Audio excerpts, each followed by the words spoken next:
Oi, pessoal, tudo bem? Primeiro, quero dizer que é uma alegria muito grande poder encontrar vocês de novo, estar aqui com vocês, para a gente discutir um aspecto que é, para mim, pelo menos, bastante caro e interessante da, da nossa questão, né, de nós biólogos professores, e nossa atuação social, e nossa inserção na sociedade, que tem a ver justamente com essa questão da interface entre o nosso trabalho e os conhecimentos locais e as comunidades tradicionais e os povos originários. Acho que esse é um aspecto bastante interessante da gente discutir e fico feliz que vocês tenham mandado aí as perguntas de vocês. Então, vou tentar respondê-las, discuti-las e fico sempre à disposição quando vocês quiserem para tirar algumas dúvidas, podem mandar e-mail, podem fazer essas perguntas por meio do pessoal aí de IEB, que eles me repassam também, e a gente vai fazendo aí o nosso diálogo, tá bom? Eu vou tentar, para me ater ao tempo, né, eu vou discutir algumas perguntas as perguntas que foram enviadas, e aí a gente vai discutindo, tá bom? A primeira pergunta que eu recebi diz assim: considerando a vertente da educação que valoriza os povos tradicionais e comunidades locais, os povos são tidos como aprendizes ou como educadores? Como a cultura é utilizada sem feri-la ou apropriá-la? Então, acho que a primeira questão, que acho que é muito importante a gente deixar claro, é que não é exatamente uma vertente de educação que valoriza os povos tradicionais e as comunidades locais, né? Na verdade, essa é uma obrigação legal, é uma obrigação que, que, que, que o Brasil tem. A Lei de Diretrizes e Bases da Educação Nacional, ela explicitamente coloca a educação de povos quilombolas, a educação indígena, como uma modalidade de ensino.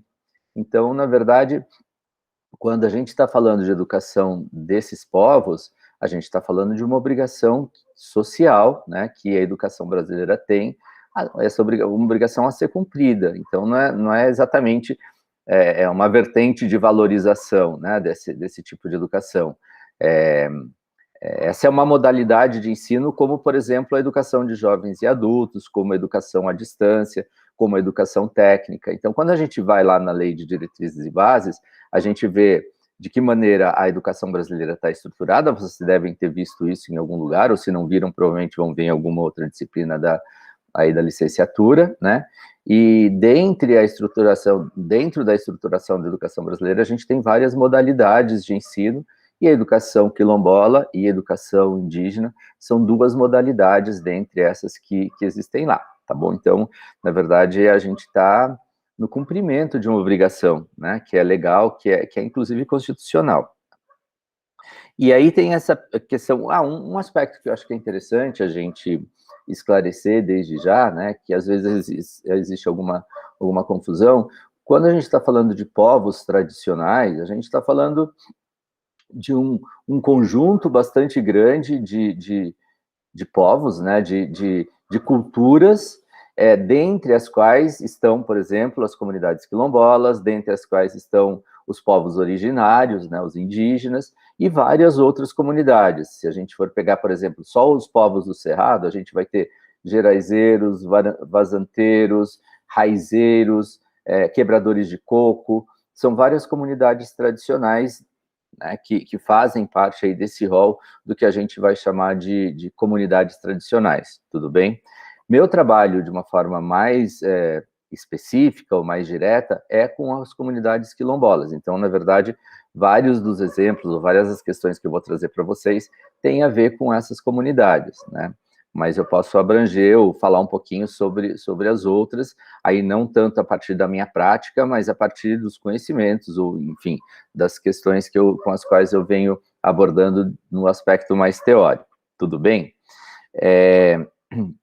Então, quando nessa segunda parte da pergunta aqui, eu estou lendo, né, que fala se os povos são tidos como aprendizes ou como educadores, na verdade, na perspectiva com a qual a gente trabalha, são as duas coisas, né? A gente trabalha dentro de uma lógica, dentro de um arcabouço teórico que se chama coprodução do conhecimento.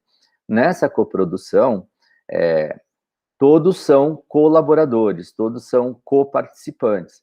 Então, na verdade, tanto nós quanto eles, né, esse grupo todo, na verdade, a gente forma um grupo de trabalho, um grupo de pesquisa, um grupo de estudos, nós somos co-aprendizes e co-educadores, que, obviamente, a educação, ela é essa ação de mão dupla, né, pessoal? Ninguém só ensina e ninguém só aprende, né? A gente aprende enquanto ensina e ensina enquanto aprende.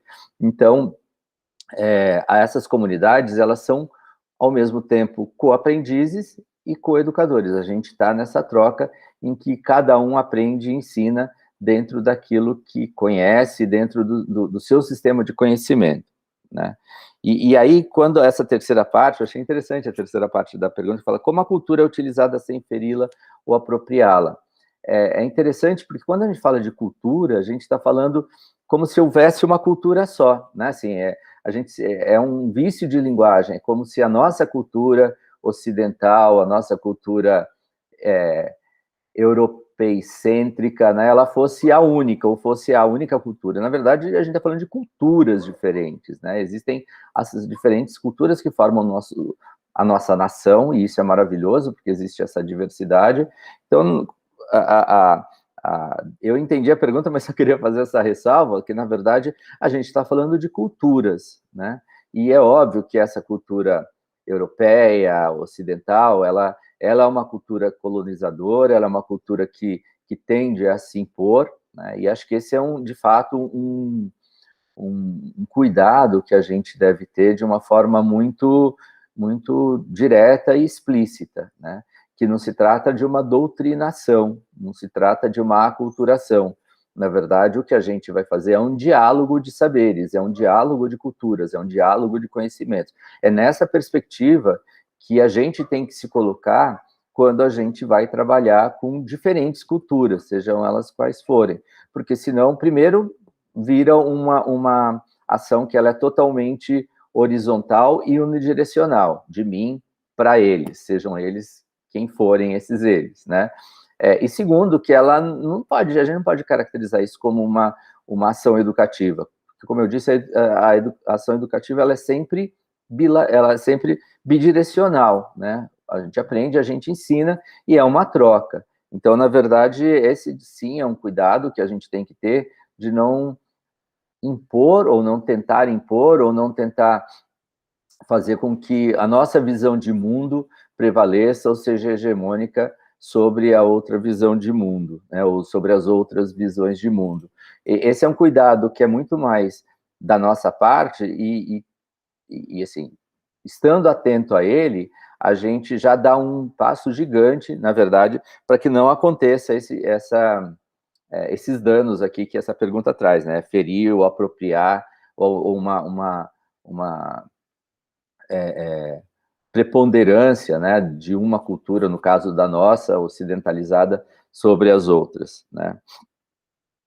Então, acho que deu para entender mais ou menos como que funciona. A ideia é a gente se colocar numa posição de horizontalidade com essas pessoas com as quais a gente está dialogando. A segunda pergunta diz assim, olha, talvez por colocar em perspectiva o triste histórico dos contatos entre diferentes povos tradicionais com a cultura europeia, e mesmo com o mundo acadêmico ainda elitizado, os benefícios deste contato me parecem menores para esses povos. Quais contribuições a academia pode oferecer ao promover esse encontro? Então, pessoal, acho que a gente não pode negar, né, e isso é uma coisa que a gente precisa ter muito presente também, de que vou chamar de nossa, entre várias aspas, cultura, que é essa cultura ocidentalizada, essa cultura centrada europeia, né, ela é a cultura hegemônica no mundo, né, e ela é a cultura acadêmica, né, ela é a cultura que domina na academia. A gente tem que ter conhecimento disso para mudar aquilo que precisa ser mudado e mais também para ter essa noção de que todas as pessoas, de uma forma geral, têm que ter acesso a esse conhecimento, a essa cultura, né? Vou chamar assim, para usar o termo que foi usado aqui na pergunta. esse é um acesso que deve ser universal e democrático. Então, é importante a gente ter essa noção de que o nosso trabalho deve ser, sim, por um lado, permitir e garantir o acesso para todas essas pessoas, e isso inclui, então, essas comunidades tradicionais, as comunidades dos povos originários, né, ao mundo acadêmico, e, ao mesmo tempo, uma vez dentro do mundo acadêmico, a gente tem que garantir para essas pessoas que as suas culturas e os seus conhecimentos sejam valorizados, preservados e acolhidos, e incluídos, inclusive, né? Acho que isso são questões importantes, porque é importante que as pessoas dessas comunidades, elas tenham acesso a esse universo para que elas sejam ouvidas. Acho que esse é um ponto importante, né? A gente ainda está numa cultura, ou está em um momento, na verdade, em que a validação pela ciência, a validação pela academia, é ainda um aspecto muito forte da cultura, vou chamar, globalizada, né? É inegável que uma pessoa que fale com com o selo, né, com o rótulo de acadêmico, ela ganha uma credibilidade, ou ela é muito mais ouvida, ela é muito mais vista do que uma pessoa que não tem esse rótulo, né? Então, isso é uma coisa contra a qual a gente deve combater, mas é uma luta muito mais longa e muito mais complexa. Mas enquanto isso não acontece, eu acho que o importante é fazer com que as pessoas tenham esse acesso garantido como uma forma de se apropriar também desse mundo, de conhecê-lo, de conhecer as suas linguagens, de conhecer as suas formas de agir, de trabalhar e de se expressar, para que elas também ganhem voz, ganhem visibilidade e possam trazer o seu mundo para dentro da academia, né? Então, acho que esse é um aspecto que é muito importante. Então, acho que a contribuição que a academia pode dar para promover esse encontro é, na verdade, cada vez mais abrir as suas portas e acolher e incluir esses conhecimentos e essas culturas, né? Como uma forma de acolhimento da diversidade como um todo. A gente tende a se ver, nós acadêmicos, isso inclui a mim, que sou professora, vocês que são alunos, a gente tende a se ver como uma parcela destacada da sociedade e, ao mesmo tempo, uma parcela diferente da sociedade. Geralmente a gente se vê diferente para melhor, né? E acho que é importante a gente ir perdendo um pouco esses pré-conceitos e esses preconceitos, porque, na verdade, a gente é uma parcela da sociedade que engloba todos os segmentos sociais, né, assim, em termos de representatividade, né, ou deveria englobar da perspectiva, por exemplo, da inclusão, mas, em certa medida, engloba da perspectiva dos comportamentos. A gente vai ter picareta lá fora, picareta aqui dentro, a gente tem pessoas corruptas lá fora, pessoas corruptas aqui dentro, a gente vai ter pessoas muito comprometidas, muito engajadas em outros segmentos da sociedade, como a gente vai ter aqui. Então, na verdade, se a gente quer uma academia que seja, de fato, representativa do que a sociedade a gente tem que trabalhar por essas inclusões, né? A inclusão das minorias, a inclusão dos negros, a inclusão dos povos tradicionais, e quando eu digo inclusão, não é só das pessoas, não é só dos corpos, é a inclusão dos seus mundos, a inclusão das suas culturas. Isso vai ser bom, de novo, para os dois lados, né? Para esses grupos, porque eles vão ganhar visibilidade e poder de voz, e para a universidade, porque ela ganha em diversidade, tá bom? Aí a terceira pergunta tem um pouco a ver com isso que a gente está falando, né? Como trabalhar a educação com os povos tradicionais, indígenas, de uma forma não invasiva? Sempre costumam falar e entender tranquilamente o português, ou isso é um desafio? Então, na verdade, primeiro, vamos lá, a questão de não ser invasivo, né? Isso também é outra questão para a qual a gente tem que estar muito atento quando a gente vai trabalhar com esses grupos, né? Porque, na verdade, a nossa tendência, ela sempre é uma tendência de a gente desconhecer, às vezes, muito sem se dar conta, na verdade. Às vezes a gente vai impondo, né, os nossos mundos e os nossos valores de uma forma proposital e às vezes não proposital, mas vai... Então, para isso é muito importante a gente conhecer as representações de poder, né, que existem. É óbvio que um professor que chega numa comunidade quilombola, ele tem uma representação de poder para essa comunidade. Um professor universitário que chega numa comunidade com uma caminhonete em cuja porta está escrito Universidade de São Paulo, isso traz uma representação de poder, né, para essa comunidade, né? Então, é importante a gente saber e se dar conta de quais representações a gente carrega para essas pessoas e tentar romper ou tentar fazer com que, de alguma forma, na verdade, as representações, elas sempre vão existir, a gente não tem como evitá-las, mas se a gente as conhece, é uma forma de minimizar as diferenças, né? As diferenças que são ruins, né? Então, é importante que a gente se coloque, e os coloque, né, numa posição da maior horizontalidade possível. Eu vim aqui também para aprender, eu não vim aqui para ensinar, ou só para ensinar. Estamos aprendendo juntos, né? Acho que essa é a primeira perspectiva, que é a perspectiva, na verdade, que qualquer professor deve ter em qualquer sala de aula, porque, de fato, é isso que acontece, né? E essa questão de entender ou falar o português, essa é uma questão interessante. Na verdade, eu imagino que as pessoas, ou a pessoa que fez essa pergunta, está se referindo aos povos originários, né? Mas também se refere aos outros povos tradicionais, né? A gente também não pode se furtar ao fato de que a nossa linguagem ou a nossa forma de falar, ela é representativa da posição social que a gente ocupa, né? Em geral, na academia, a gente usa essa norma padrão, que antigamente era chamada, de uma forma até arrogante, de norma culta, né? E que essa, inclusive, não é a forma ou a norma que é praticada pela imensa maioria de brasileiros. E a gente vai ter enormes regionalismos, né? Então, saber entender esses regionalismos e vê-los como traços de cultura, como expressões de cultura, e não como expressões de menos valor, né, ou expressões de menos cultura, né?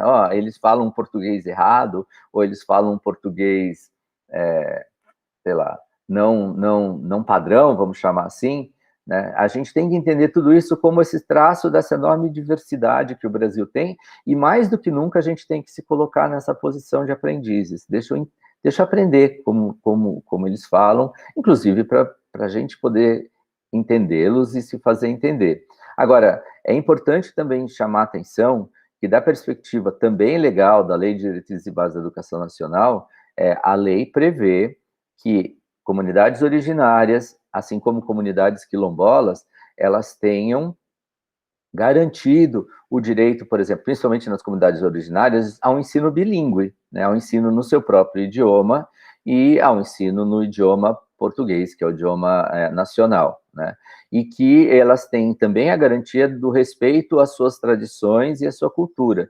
Então, acho que isso é muito importante, que um professor, uma professora que adentre essas comunidades e não respeite isso, não só está sendo antiético, está sendo antiprofissional, mas está ferindo a lei também, né? E aí isso traz uma outra importância, ligada até à pergunta anterior, que é o fato de que é mais do que desejável, né, que essas comunidades elas tenham professores locais, professores que venham da própria comunidade, que são as pessoas que são capazes de entender não só a linguagem, mas todo o universo associado à linguagem, né? Toda a complexidade de significados que essa linguagem traz.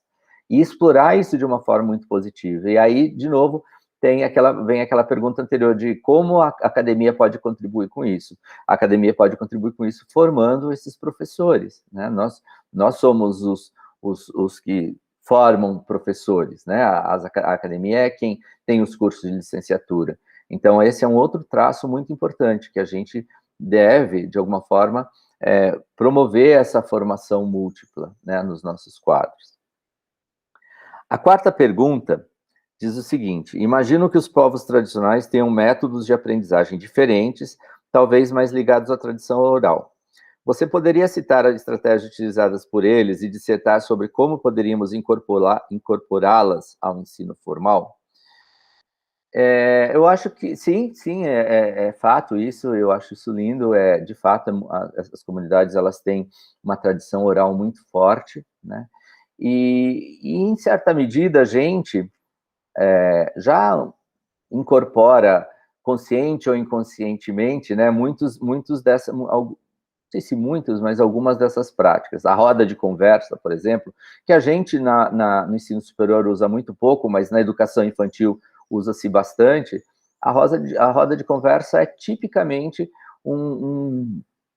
uma forma de comunicação que é a mesma que a gente vê nessas comunidades, né? Quando a gente vai para as comunidades, a coisa mais comum é a gente ver as pessoas reunidas numa roda e conversando e numa relação intergeracional bastante forte. A gente vê os idosos, os velhos, os adultos, as crianças, todas participando dessa roda, e em geral eles trocam experiências, eles ensinam coisas, eles falam do seu dia, eles falam de sua visão de mundo, e é dessa forma que se dá, né, essa troca de experiências e essa relação de ensino-aprendizagem. Acho que uma coisa que a gente pode aprofundar e aprender mais com eles é que, para além da roda de conversa, é como isso se dá na roda de conversa, né? Que, primeiro, se dá de uma forma muito espontânea, muito gostosa, né? Então, aprender e ensinar tem que ser uma atividade prazerosa, senão você não aprende, né? Ninguém aprende aquilo que não quer. E, ao mesmo tempo, vou chamar de inter ou transdisciplinar, mais do que inter, é transdisciplinar, porque, na verdade, inclusive, transgeracional, né? Então, como eu disse, as pessoas estão ali falando de coisas diversas e elas todas se interconectam sobre um assunto. Às vezes o assunto, por exemplo, é o tempo, né? O tempo que está mudando, ou as estações que se seguem, e aí se fala desde história, né? A história dos antepassados, o que eles faziam em tal época, até coisas práticas, né? De como plantar, onde plantar, como colher, que época colher, o que esperar.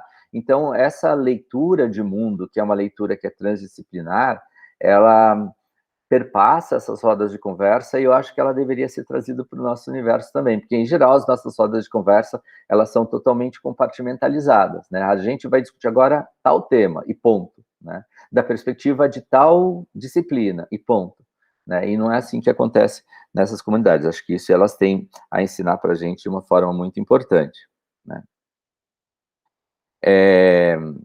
Aqui, a outra pergunta diz o seguinte: de que maneira é feito o contato inicial e contínuo com os povos tradicionais?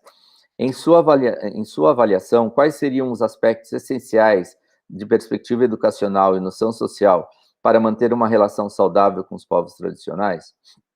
Então, acho que um pouco eu já discuti aqui, né, que a forma mais saudável e mais correta, né, eticamente, culturalmente, é a gente entendê-los como uma cultura, né, uma cultura, assim, como tendo sua própria cultura, acho que é isso, tendo seus próprios valores, então, aprender a compartilhar, isso é muito importante, e a gente tem que vê-los numa situação de total horizontalidade, né, e é o outro, né? Essa relação de alteridade, ela é muito importante. É o outro que é outro como eu, né? E não é porque ele vem da mesma origem, do mesmo sistema de conhecimentos, que ele é diferente para menos ou diferente para pior, né? É só diferente, né? E como diferente, eu tenho alguma coisa a aprender. Como quando você vai conhecer um outro país, por exemplo, né? Quando você vai conhecer um outro, sei lá, você vai para um outro país,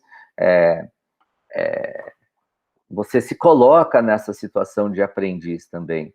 Você se coloca aberto a conhecer a cultura, a conhecer os sabores, a conhecer os valores, a conhecer o mundo dessas outras pessoas, né?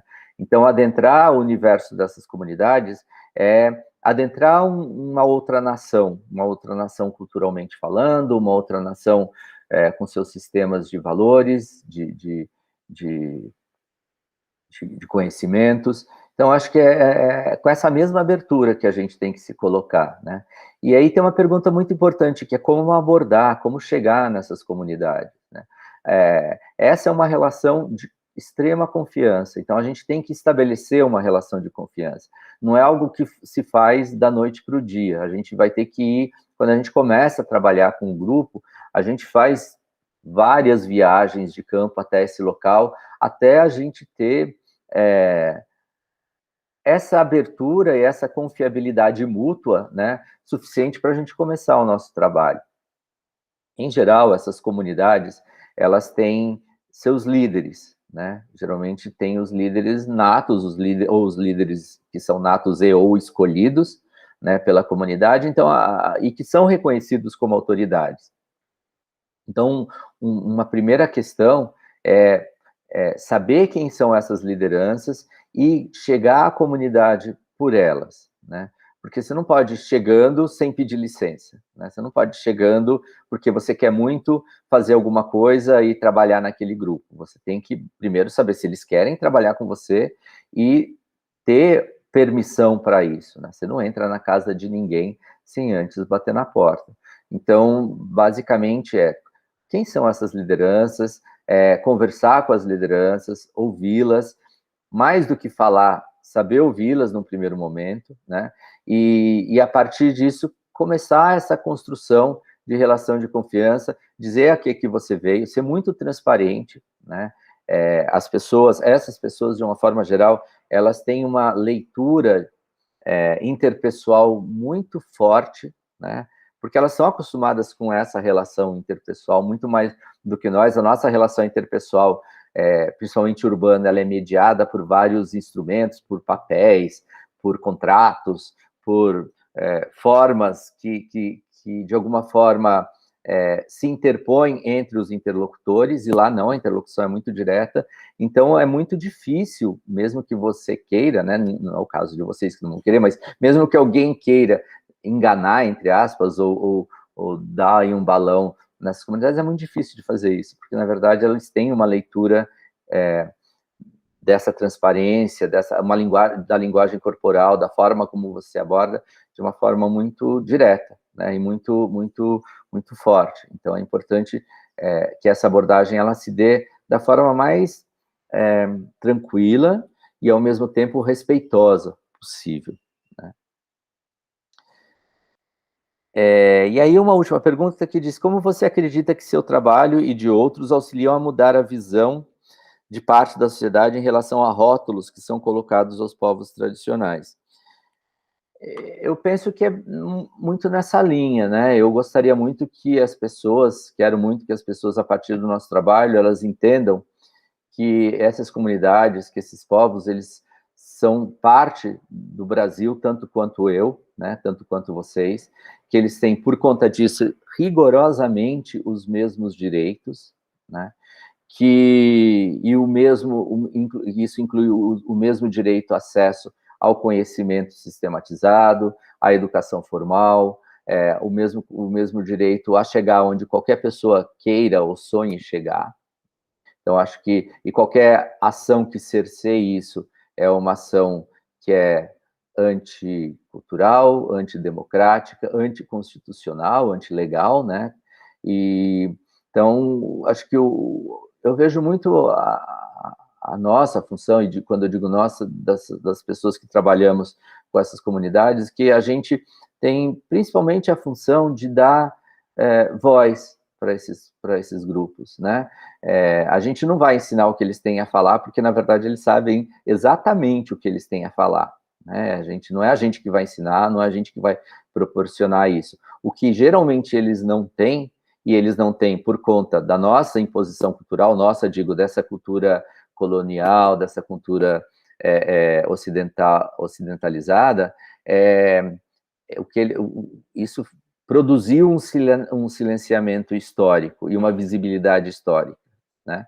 Então, acho que a nossa função é trazer para a tona, eu sinto como se a gente fosse sabe, esses alto-falantes, esses megafones que o pessoal usa em passeata para falar. A gente, como universidade, acho que a gente é esse megafone. Na verdade, quem vai segurar o megafone, quem vai falar, as palavras não são nossas, tem que ser deles. E a nossa função do resto da sociedade é basicamente ter ouvidos para ouvir, né? Então, por um lado, eu vejo que a nossa função é dar voz e visibilidade para esses grupos, e, por outro lado, preparar a sociedade para que eles ouçam, para que eles saibam ouvir e possam perceber, né, que esses grupos, eles fazem parte de toda essa diversidade cultural que forma o nosso país, e como vocês sabem, eu sempre falo que diversidade sempre é bom, né, e que a perda dessa diversidade é uma perda que afeta não só essas comunidades, mas afeta todos nós. E nesse sentido, então, para encerrar, queria dizer que nós, biólogos, a gente é muito privilegiado, né, com relação a isso, porque esses povos, essas comunidades, são povos e comunidades que vivem em contato direto com a natureza, né, extraem da natureza não só assim seu alimento também, e principalmente seu alimento, sua sobrevivência, mas extraem também dessa natureza sua visão de mundo. A gente não tem como dissociar, né, a visão de mundo de um indígena, de um quilombola, do entorno, do seu território, do lugar onde eles vivem, né? E isso inclui os seres vivos, a relação que eles têm com os seres vivos. E isso a gente tem que aprender demais, pessoal. Assim, eles têm muito a ensinar para a gente de como eles fazem a leitura da natureza, né? A gente, como biólogo, a gente é leitor da natureza. Então, aprender como outras pessoas, outros grupos fazem essa leitura é uma aventura e uma atividade absurdamente enriquecedora para nós. Então, eu estimulo muito aqueles e aquelas que têm interesse, que gostam, que acham que vão se dar bem dentro dessa perspectiva, que sigam em frente, porque vocês vão ser pessoas mais privilegiadas ainda, porque vão ter possibilidade de conhecer e fazer uma leitura do mundo natural, né, da natureza e seus elementos, não só dessa nossa perspectiva de cultura, vou chamar estabilizada, dessa cultura estabilizada no contexto de hegemônica, né, ocidentalizada, mas também na perspectiva de outras culturas. Isso vai trazer para vocês uma diversidade de olhares e de percepções que ela é única, né? Então, eu desejo boa sorte, eu agradeço muito a oportunidade de poder bater esse papo com vocês, e, de novo, fico à disposição para aquilo que vocês precisarem. Um grande abraço, tchau, tchau, sucesso e boa sorte. Vou parar aqui a gravação. Obrigado.